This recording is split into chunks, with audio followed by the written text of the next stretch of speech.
everyone. So I had chapter 4, which is called Writing in Science. And so the author first starts about talking why it's important to write in science. The biggest one just being is that there's a lot more achievement when students write following a discussion rather than just a discussion or just writing, because it allows them to really process their thinking, allows them to organize and clarify concepts rather than all kind of being in their head. They have to all put it onto paper. And this includes they have to start reasoning their ideas, and so it allows for more learning. They start to identify more misconceptions, and then they also might be able to feel comfortable to ask those misconceptions. And then having students experience different types of science formats just allow them to see that there's different ways of sharing knowledge, which is vital in science. Then being able to see that you can share it through an essay or you can share it through a skit or anything. It just shows that in science you can share the information through many different contexts, and it still means that they're still learning.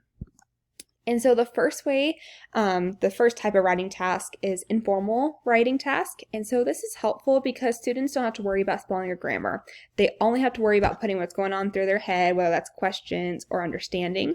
And it's a lower stake task, meaning they can risk take with what they want because one, it really shouldn't have a grade. If it is, it's a lot more participation because you can't grade off of the spelling and grammar, and if they don't know it at this point in time.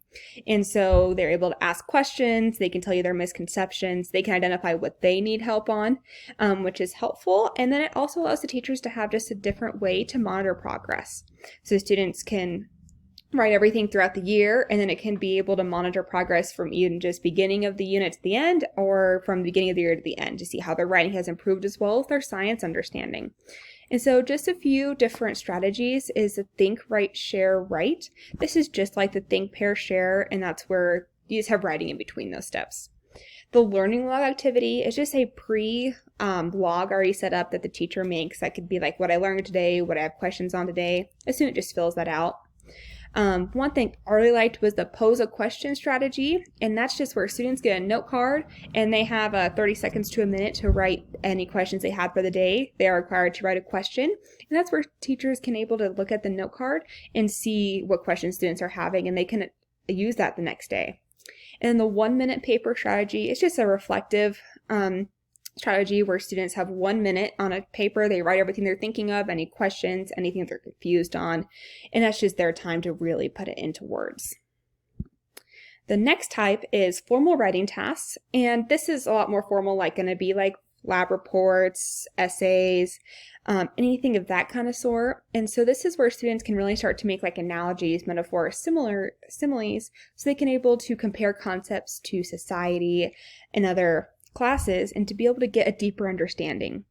And so as part of science is you have to learn how to deliver your writing to different audiences. And so formal writing tasks do use that. So you can tell the students what audience they're writing to, or they can pick the topic and then they have to choose the audience. But it just shows that there's several different audiences and they really start to adapt those skills on how to write to those specific audiences.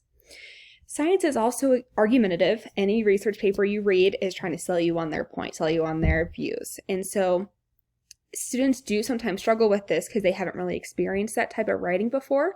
And so there is a program, it's called Science Writing Heretic. And so that's designed to allow students to have the assistance in this type of writing. It sets it up for them, and so that way they can kind of fill in their ideas and then eventually write the paper for themselves. And so this is a great strategy to allow students to really process everything.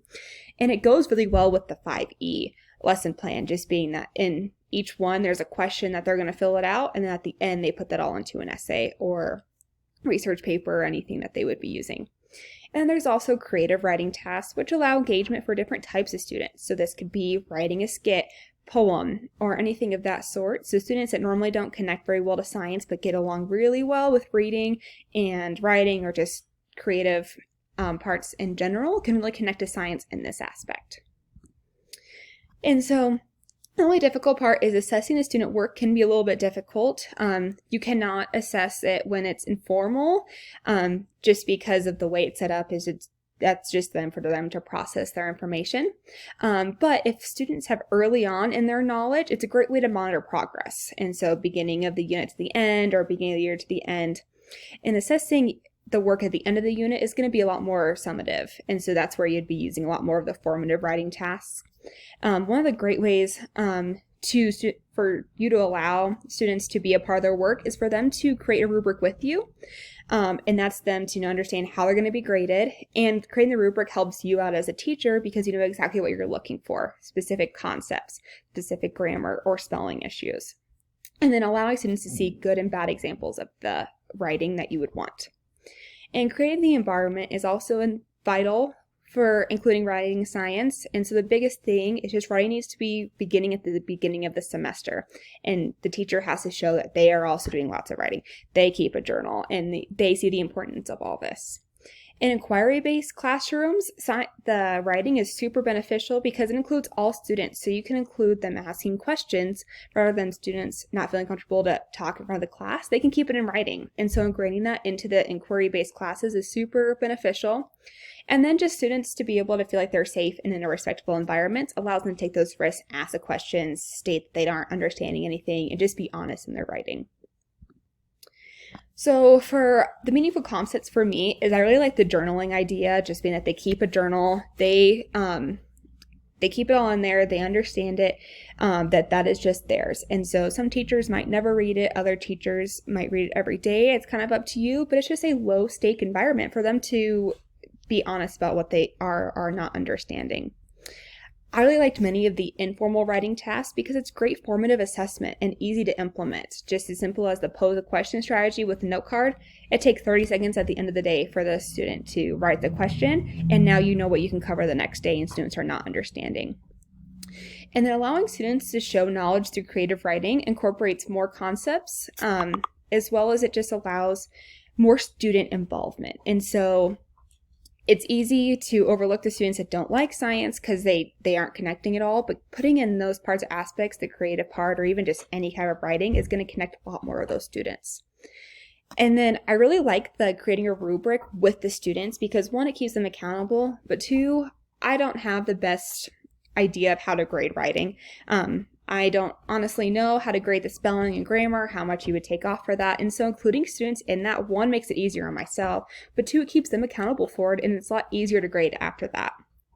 And so the biggest takeaways were just, I really like the informal writing tasks and some of those strategies, as well as just how to grade this is very beneficial.